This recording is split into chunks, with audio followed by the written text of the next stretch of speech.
오늘 하나님께서 우리에게 주시는 말씀은 마태복음 10장, 고린도후서는 또 다음 주에 계속 진도 나갑니다. 오늘 목장 성경 공부는 고린도후서 8장을 공부를 합니다.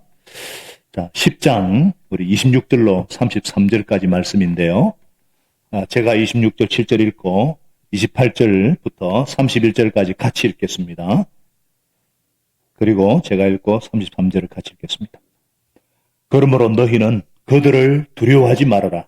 덮어둔 것이라고 해도 벗겨지지 않을 것이 없고 숨긴 것이라고 해도 알려지지 않을 것이 없다. 내가 너희에게 어두운 데서 말하는 것을 너희는 밝은 데서 말하여라. 너희가 귓속말로 듣는 것을 지붕 위에서 외쳐라. 그리고 시작. 그리고 몸은 죽일지라도 영혼은 죽이지 못하는 일을 두려워하지 말고 영혼도 몸도 둘 다 지옥에 던져서 멸망시킬 수 있는 분을 두려워하여라. 참새 2마리가 한 양에 팔리지 않느냐. 그러나 그 가운데서 하나라도 너희 아버지께서 허락하지 않으시면 땅에 떨어지지 않을 것이다. 아버지께서는 너희의 머리카락까지도 다 세어놓고 계신다. 그러니 두려워하지 말아라. 너희는 많은 참새보다 더 귀하다. 누구든지 사람들 앞에서 나를 시인하면 나도 하늘에 계신 내 아버지 앞에서 그 사람을 시인할 것이다. 다 같이요. 그러나 누구든지 사람들 앞에서 나를 부인하면 나도 하늘에 계신 내 아버지 앞에서 그 사람을 부인할 것이다. 아멘. 자, 28절 요절을 한 번 더 마음에 새기면서 그런 의미로 저를 따라하겠습니다. 몸은 죽일지라도 영혼은 죽이지 못하는 일을 두려워하지 말고 영혼도 몸도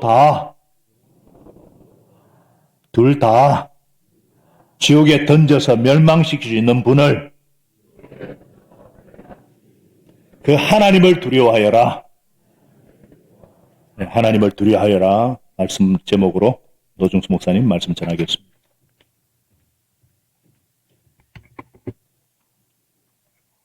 반갑습니다. 청고 마비의 계절입니다. 양비. 그렇습니까? 말이 살쪄야 되는데 제 배가 살이 쪘습니다. 가을에는 뱃살을 빼는 말씀으로 충만하는 그런 시간이 되었으면 좋겠습니다.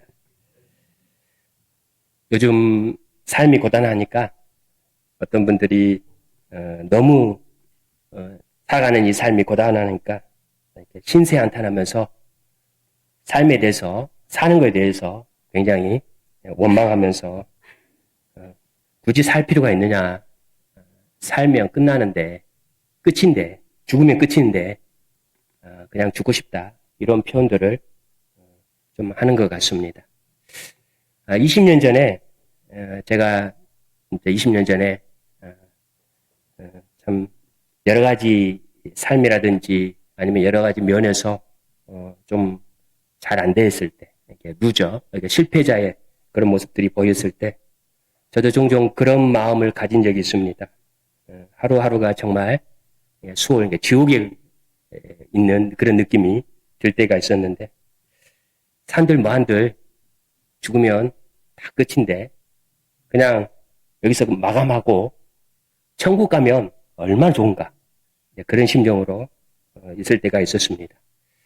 여러분, 욥기 3장에 보면 욥이 우리 욥을 성경에 욥 하면 이 세상에서 예수님 다음으로 가장 고난을 많이 받는 사람, 그 표현이라고 할 수 있는 욥입니다. 욥 앞에 어떤 누구도 고난을 이야기할 수 없는데 그분이 특별히 3장에 여러 가지 자신의 고통을, 고난을 하나님 앞에 한탄하는 내용이 나옵니다. 그 중에 몇 구절만 한번 좀 보겠습니다. 3장 20절에 20절로 26절 말씀인데요. 욥기 이게 이제 시편, 시적인 표현인데 제가 시를 잘 못 읽지만 한번 읽어보겠습니다. 20절입니다. 어찌하여 하나님은 고난당한 자를 태어나게 하셔서 빛을 보게 하시고 이렇게 쓰디쓴 인생을 살아가는 자들에게 생명을 주시는가? 이런 사람들은 죽기를 기다려도 죽음이 찾아와 주지 않는다.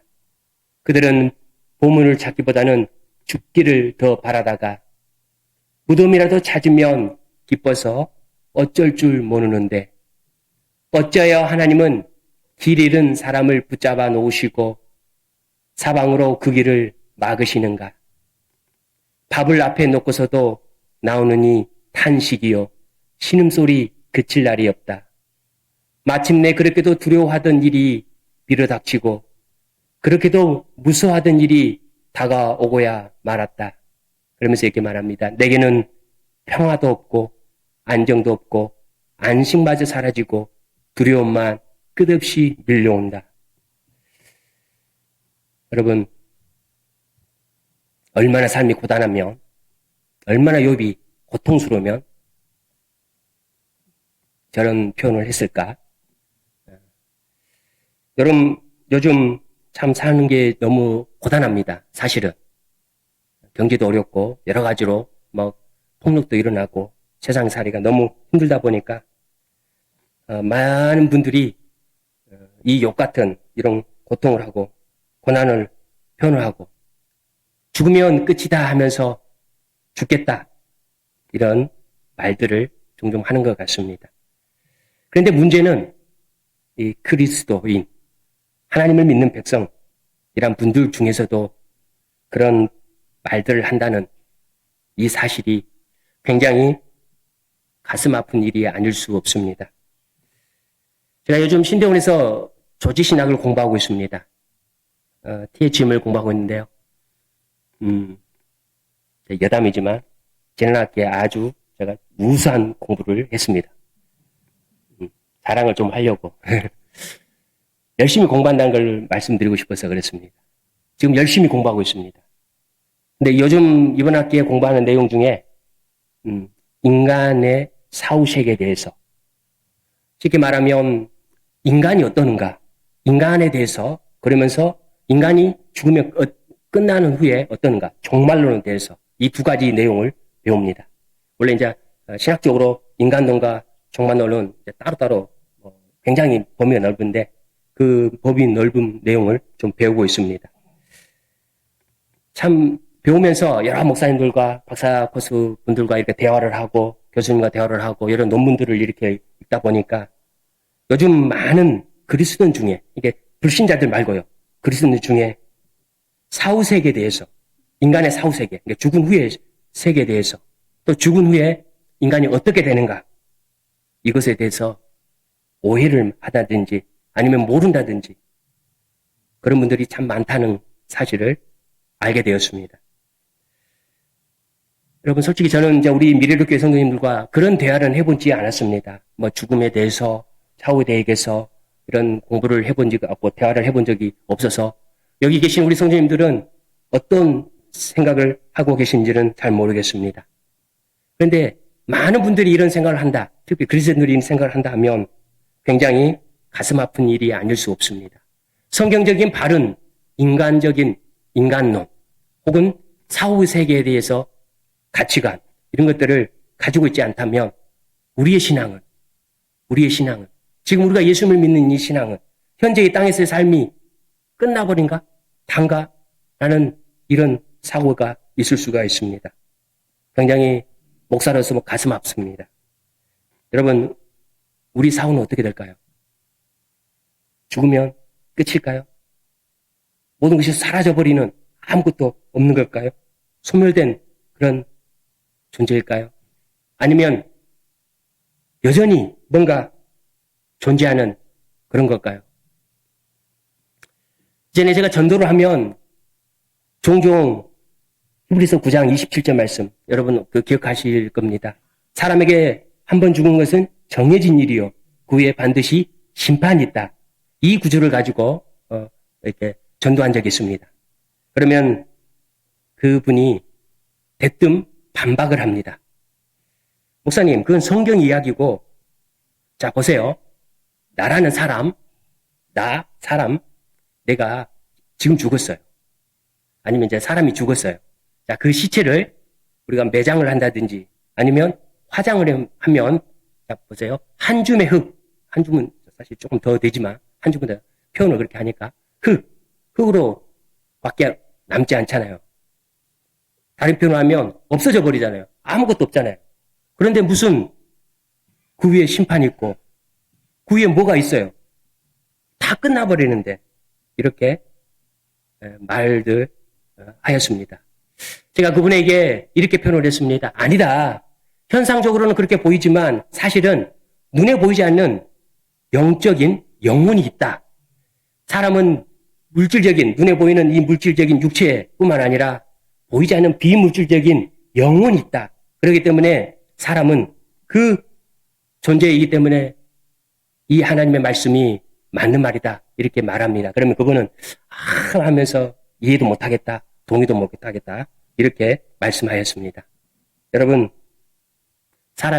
나라는 사람이 단지 지금 내 보이는 눈에 육체적인 이 물질적인 육체 하나, 이 하나만을 가지고 있는 존재일까요? 우리를 그렇게 생각한다면, 사람들이 그렇게 생각한다면, 자, 우리는 어떻게 되는가? 내가 딱 이 몸이 죽어버리면, 그 다음부터는 방금 이분이 말한 것처럼 아무것도 남지 않는, 존재하지 않는 그런 일이 생기게 됩니다. 찰스 다윈이라는 분이 있습니다. 어르신들은 옛날에 자연책, 저는 과학책, 과학책의 진화론에 대해서 배우셨죠? 자연, 모르십니까? 자연이니까 너무 색다릅니까? 요즘은 더 범위가 넓어졌는데, 요즘은 교과서에 안 나온 걸로 제가 알고 있습니다. 근데 이전에는 교과서에 실렸기 때문에, 그분이 1859년에 종의 진원이란 책, 종의 기원이라는 이런 내용으로 진화론에 관한 책을 출판했습니다. 자연 생태적으로, 실제로 우리가 보면, 우리가 남자와 여자와 결혼해서, 이렇게 사랑을 해서, 얘가 출생을 하잖아요. 자연, 그렇게 보이잖아요. 동물도 마찬가지로. 이런 자연 생태적인 법으로. 그런데 이분이 하는 말은 어떤 물질가 있었는데 점진적으로 진화를 해서 우리가 되었다. 이렇게 표현을 했습니다. 자연적으로 봤을 때 그렇게 보여진 현상이 참으로 많습니다. 이렇게 생물학적 진화론의 입장에서 보면 사람은 뭔가 영혼이 없는 육체만 있는 동물입니다. 그러면 우리가 만약에 이 상태에서 죽는다. 그러면 우리는 어떻게 되는가? 없습니다. 끝이 버립니다. 요즘 현대과학이 굉장히 발달되었습니다. 하늘을 찌를 듯 지금 높이 발전하고 있습니다. 이를 통해서 우리는 굉장한 문명의 위기를 누리고 있습니다.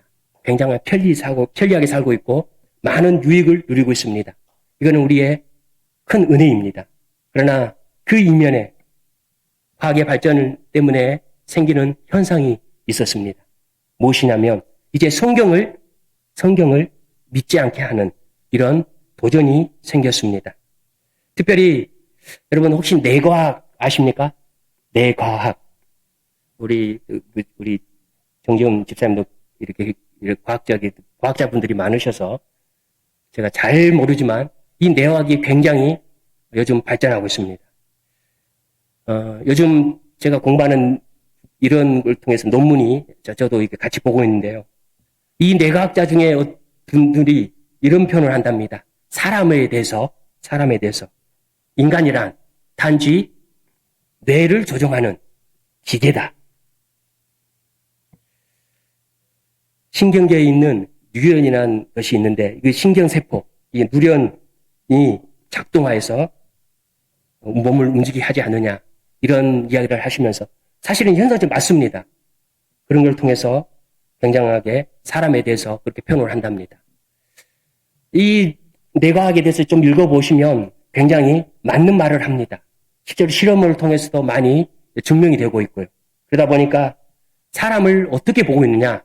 사람을 물질로 봅니다. 물질. 이거를 유물론이라 합니다. 사람의 생각도 물질적으로 바꿀 수 있다. 그래서 사람이 정신의 신경세포에 주는 이 정신적인 것들도 물질적으로 환원시켜서 이제 어떤 약물을 투입하면 사람을 조절시키고 또 이런 것들을 할 수 있다. 이렇게 한다고 합니다. 이게 다 유물론적인 입장입니다. 그러면 우리 인간은 누군가? 다시 정리해보면 인간은 영혼이 없는 육체만 딱 몸만 있는 그런 존재가 되어버립니다. 그러면 죽으면 어떻게 되는가? 사라져버리는 그런 존재가 됩니다. 굉장히 우리를 도전하고 있습니다. 여러분, 이런 이야기를 들으면 여러분 어떤 생각이 드세요?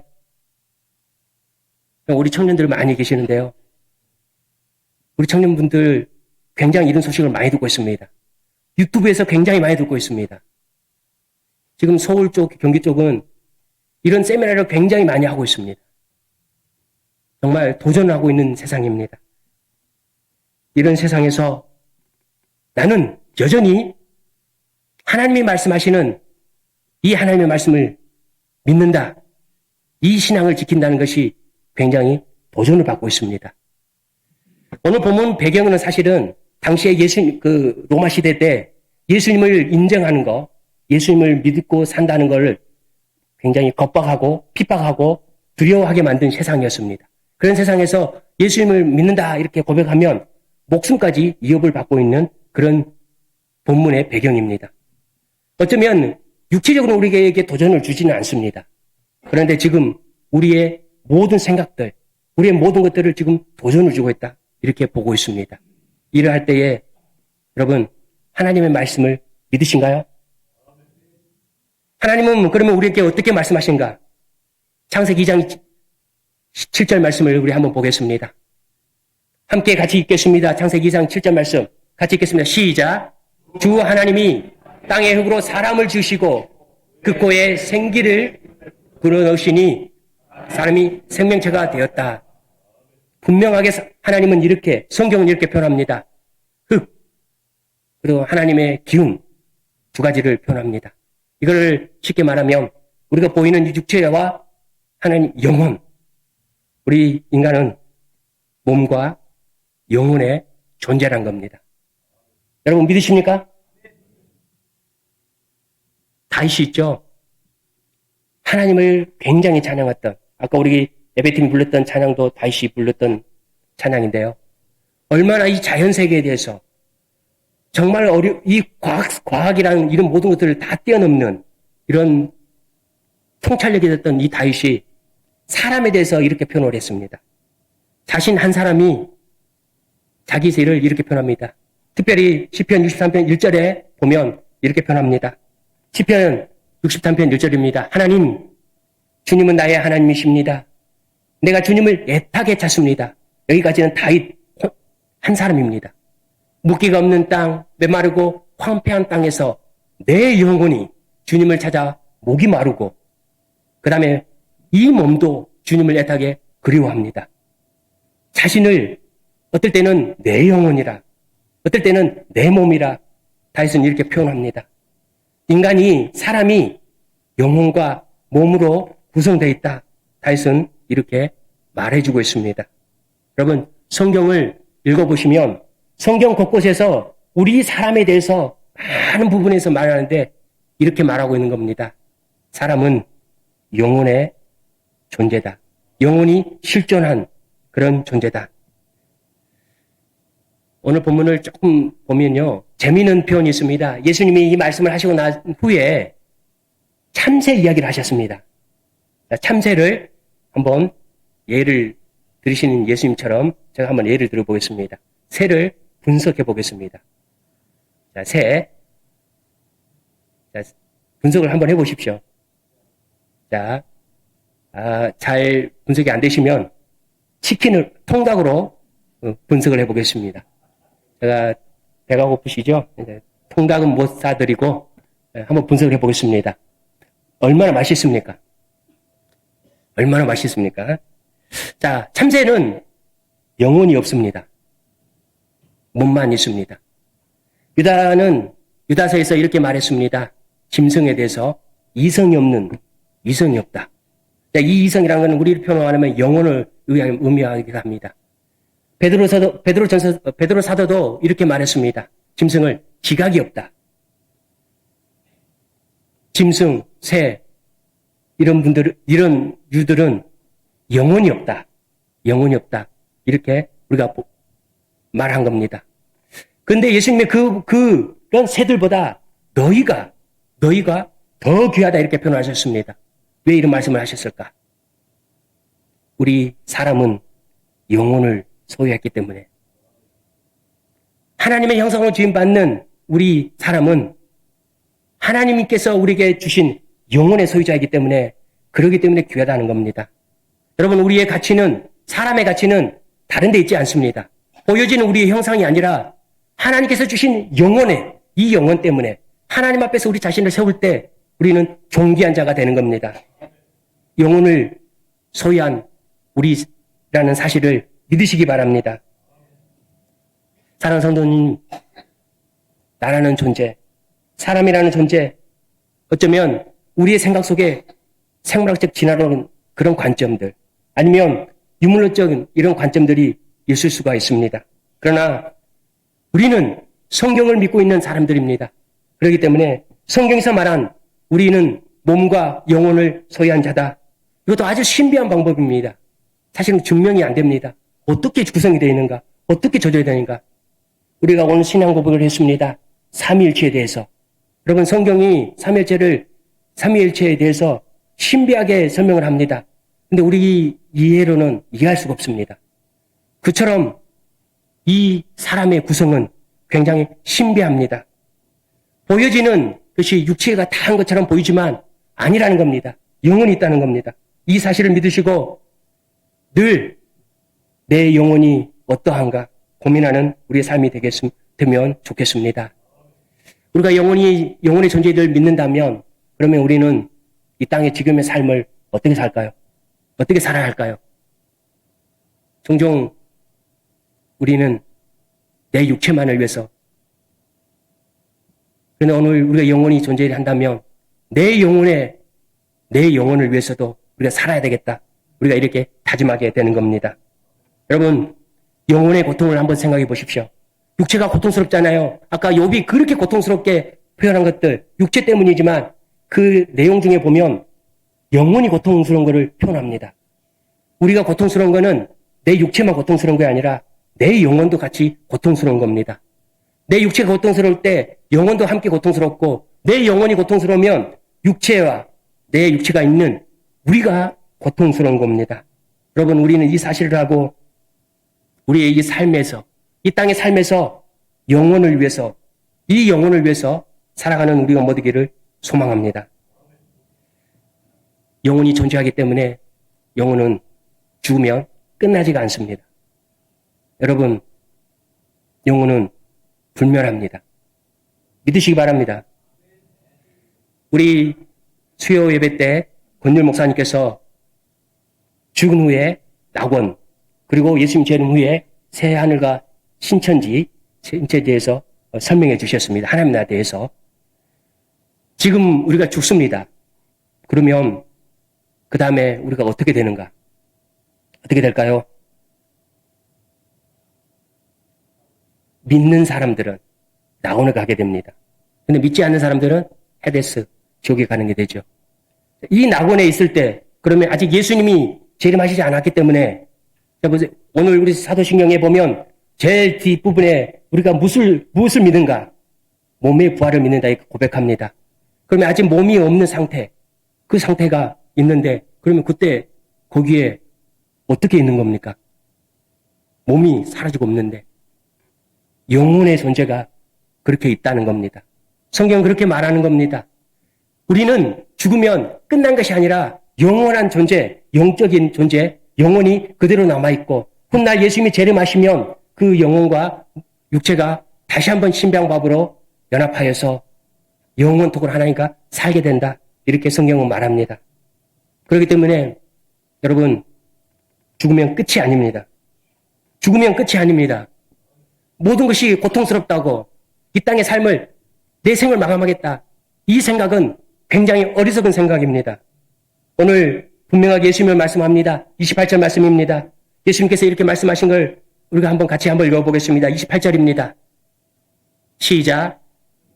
몸은 죽일지라도 영혼은 죽이지 못하는 일을 두려워하지 말고 영혼도 몸도 둘 다 지옥에 던져서 멸망시킬 수 있는 분을 두려워하라. 예수님께서 이렇게 말씀하셨어요. 영혼도 몸도. 자, 예수님께서도 분명하게 우리 사람에 대해서 영혼이 있다는 존재를 이렇게 분명하게 말씀하십니다. 그러면서 이렇게 말씀합니다. 영혼을 죽이지 못한다. 영혼을 죽이지 못한다. 이 세상에 그 어떤 누구도, 이 세상에 그 무서운 사람도, 아까 제가 설명드렸지만 로마 시대를 했잖아요. 예수 믿는다고 핍박하고 죽이려고 하는 그런 시대였잖아요. 그 누구도 몸은 죽일 수 있어도 영혼은 죽일 수 없다. 예수님은 이렇게 말씀하시면서, 그러면 그 영혼과 몸은 누가 움직이고 누가 이렇게 조절하고 죽일 수 있는가? 심판할 수 있는가? 예수님이 이렇게 말씀합니다. 그분이 있다. 그분이 바로 하나님이시다. 여러분, 우리가 믿는 하나님 심판주이십니다. 사랑의 하나님이십니다. 아멘이 안 나오셔서. 사랑의 하나님만 좋아하시죠? 하나님은 심판의 주이십니다. 심판주의 하나님을 생각할 때 여러분 우리는 경외심이 생깁니다. 두려움이 생깁니다. 이 심판을 생각하면 얼마나 우리가 이 땅의 삶을 어떻게 살아야 할지 고민하게 됩니다. 오늘 본문에 보면 예수님이 하나님을 그분을 두려워하라 말씀하시면서 굉장한 말씀을 하셨습니다. 영혼도 몸도 둘 다 지옥에 던져 멸망시킨다. 여러분, 이 멸망을 우리는 받지 않아야 되겠죠? 그래서 뒤에 이제 33절, 32절, 34절에 이렇게 표현을 했습니다. 이 땅에 살면서 예수님을 시인한 자는 하나님 앞에서 시인하겠다. 다르게 표현하면 하나님 앞에서 시인을 받기 때문에 그 심판을 받지 않는다 이런 뜻입니다. 요한복음에 보면 예수 믿는 사람들은 심판에서 벗어난다 이렇게 표현을 합니다. 이 땅에 살면서 우리가 예수님을 믿어야 되는가? 이 심판주 하나님 때문에 우리는 예수님을 믿는 겁니다. 자, 한 가지만 생각해 보겠습니다. 오늘 본문은 누가복음에도 나왔습니다. 누가복음에 이런 내용이 있습니다. 누가복음에 4절에 보면 내 친구인 너희에게 내가 말한다. 육신은 죽어도 그 다음에는 그 이상 아무것도 할 수 없는 자들을 두려워하지 말아라. 그러면서 5절에 너희가 누구를 두려워해야 할지를 내가 보여주겠다. 누구를 두려워해야 할지.